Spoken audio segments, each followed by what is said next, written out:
మన తొలి వెలుగు ప్రేక్షకులందరికీ నమస్తే. ముఖ్యమంత్రి రేవంత్ రెడ్డి గారు ఏదో ముచ్చట అంటున్నారు, చెప్పే ప్రయత్నం చేస్తా. ముఖ్యమంత్రి రేవంత్ రెడ్డి ముచ్చట, మాజీ ముఖ్యమంత్రి కేసీఆర్ ముచ్చట, కేటీఆర్ ముచ్చట, ప్రస్తుతం ఉన్న మంత్రుల ముచ్చట చెప్పే ప్రయత్నం చేస్తా. ఈయనే ప్రయత్నం చేయరు, ఎక్కువసేపు ఏం చెప్పా, జరసేపు చెప్తా. సవాలు చేసుడే కాదు, కట్టుబడాలి, కట్టుబడి ఉండాలి. సవాలు చేసినంత మాత్రాన సక్కదనం కాదని మంత్రులతోటి చెప్తున్నాం ముచ్చట. ఇంకా తెలంగాణ భవన్కు వెళ్తానని అంటే వెళ్ళాల్సింది, ఎందుకు వెళ్ళలేదు అని అడిగాడు. ఇంకా గన్ పార్క్ వద్ద బీఆర్ఎస్ నేతలు వచ్చేదాకా వేచి ఉండాల్సింది, ఆలోపాలు వచ్చేలోపే మీరు ఏమెక్కడికి బయటికి వెళ్ళి వచ్చిరు.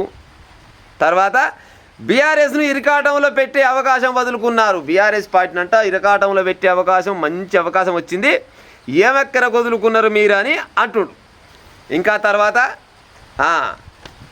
ప్రతిపక్షం వద్ద అంశాలే లేవు, కొత్త సమస్యలు సృష్టించొద్దు, మూసి తొలిదశ పూర్తి చేశాకే ఎన్నికలకు పోతామని ముఖ్యమంత్రి సీఎం రేవంత్ రెడ్డి అంటున్నాం ముచ్చట.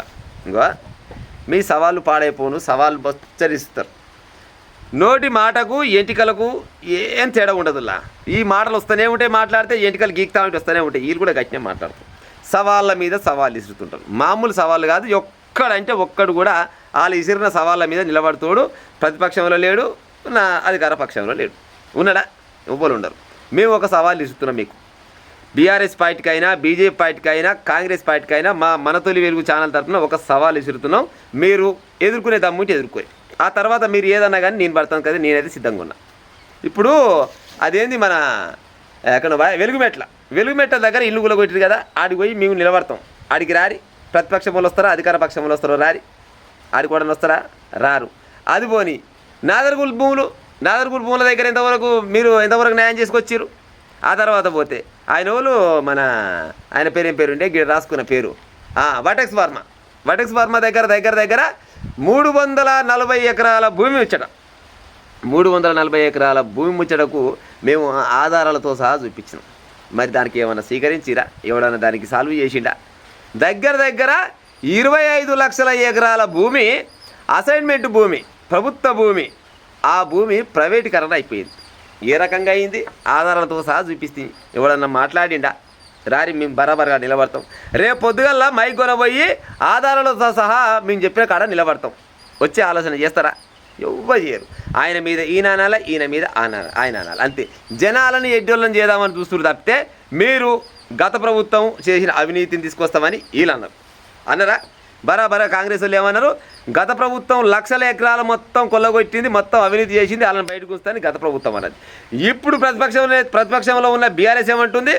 1,000 కోట్ల రూపాయలు మింగిరు. ఆధారాలు ఉంటే బయట పెట్టురే, బరాబర్గా జనాలే మీ వెంట నిలబడతాం.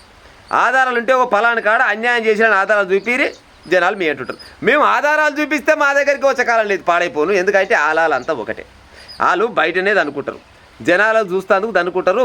అంతర్గతంగా పోతారు. ఇద్దరు పొద్దుకంగా పోయి చెరొక గిలాసులు పోసుకొని డిచ్చ కొట్టుకొని నీదో పెగ్గు నాదో పెగ్గు అని తాగుతుంది గిల్లంతా. ఎంతసేపటికి జనాలకు మేము చేస్తున్నామని ఆలోచన కలిగేయడం అంతవరకు, కానీ చేసేయలేదు, లొడపేది లేదు, మా ఆసుపత్రి లేదు. మేము బరాబర్గా చెప్తున్నాం. చాలా రకాలుగా మా మనతోలి వెలుగు ఛానల్లో ఓపెన్గా ఎన్నో రకాల ఏది పొరంబో భూములు అయితే, లావైన పట్ట భూములు అయితే, ప్రభుత్వ భూములు అయితే, ఆడికాడికి పోయి ఇంకో పలానోడు గిడ కబ్జా చేసిండు, ఏమక్కర చేసిండు, పలాన్ కాడ గిడ చెరువు ఉండే, ఈ చెరువులా ఓడు కంపెనీ కట్టిండు, ఓడు రియల్ ఎస్టేట్ పెట్టిండు అని ఆధారాలతో సహా చూపించినాం.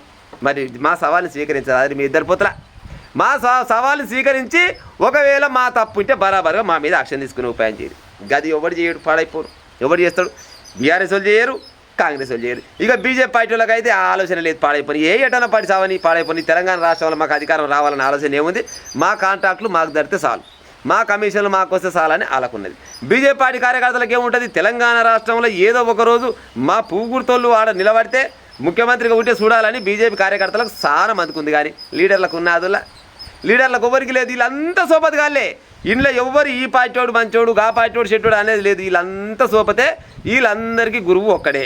వీళ్ళ బెంచీలు ఎలాగ, వీళ్ళ బడి కూడా ఒకటే. వీళ్ళ బెంచీలు ఎలాగా జరంతా ముందరనేమో కాంగ్రెస్ ఆయన కూర్చున్నాడు, జర వెనకనేమో మధ్యలోనేమో ఓళ్ళు బీఆర్ఎస్ ఆయన కూర్చున్నాడు, జర్రంత వెనకనేమో బీజేపీలు కూర్చున్నాడు. ఇలా చదువు చెప్పే గురువు అంతా ఒక్కడే ఉంటాడు, పాడైపోను. గిట్టమని కథలు పడుకుంటా సవాలు చేయడం సరికాదు, సవాల్ మీద నిలబడాలి. బీఆర్ఎస్ పార్టీ దగ్గర ఎలాంటి ఆధారాలు లేవు, వాళ్ళని ఇరికిచ్చే అవకాశం చాలా వచ్చింది. మీరు ఏమెక్కడికి వెళ్ళిపోయారంటే మరి ఏమెక్కడికి వెళ్ళిపోయి మరి ఉండాలి, మరి బరాబర్గా ఉండాలి. రారి ఇది జనాల మధ్యలోకి రారి ఎవరెవరు ఏమేమి అవినీతి చేసిరు, మీరు 10 ఏళ్ళల్లో ఏం అవినీతి చేసిరు అనేది కాంగ్రెస్ వాళ్ళు పెట్టాలి, ఈ 2.5 ఏళ్ళల్లో వీళ్ళేం అవినీతి చేసిరని బీఆర్ఎస్ వాళ్ళు పెట్టాలి. అప్పుడు కానీ జనాలు ఎవరిది కరెక్టు ఎవరు తప్పని జనాలే చూసుకుంటారు కదా. అట్ట పెడితే ఏమవుతుంది, ఈయన దొరికిపోతాడు ఆయన దొరికిపోతాడు. సప్పుడు కూకుంటే ఎవరు దొరకరు, సప్పుడే కూర్చురు అనుకో ఈయన దొరకడు ఆయన దొరకడు. ఏం మస్తుగా అనుకుంటాం దేవాన్ని ఏమ పెళ్ళిళ్ళ సావులలో కలుస్తూనే ఉంటారు. మొన్న బాగా మాట్లాడినావు నమ్ముతారంటే నువ్వు తక్కువ తిన్నావు, నువ్వు కూడా బాగానే మాట్లాడినావు, గిట్టే మాట్లాడాలి. మీకు ఒక సినిమా చెప్పనా, శ్రీహరి సినిమా అనుకుంటా, అయోధ్య రామయ్య సినిమానో ఏదో ఉంటుంది. అందులో గిట్టనే కోటసీమ సరం ఏం చేస్తాడంటే పలాని మినిస్టరు 2,000 కోట్లు 1,000 కోట్ల రూపాయలు అక్రమం ఏది స్కామ్ చేసిండని చెప్తాడు. ఎమ్మడే పోలీస్ ఆఫీసర్ పోయి ఆయన మీద కేసు పెడతారు. 1,000 కోట్ల రూపాయలు 2,000 కోట్ల రూపాయలని స్టేట్మెంట్ ఇచ్చినావు కదా, ఆడు ఏడదినడు చెప్తే ఆయన దగ్గర గుంజుకొచ్చి జనాల ప్రభుత్వంలో కలుపుతాను అంటాడు.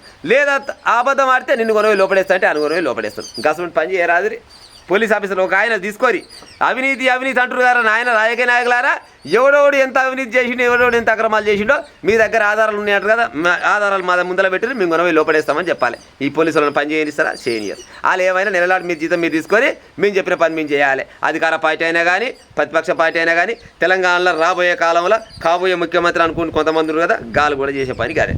మొత్తానికి జనాల నెత్తల చేయి పెడతాను తప్పితే ఒక్కడు కూడా ఈ తెలంగాణ రాష్ట్రానికి న్యాయం చేద్దామనే ముఖ్యమంత్రి లేరు, నా మంత్రులు లేరు, మాజీలు లేరు, తాజాలు లేరు, యువలు లేరు. ఏమంటారు ప్రజలారా చెప్పురి.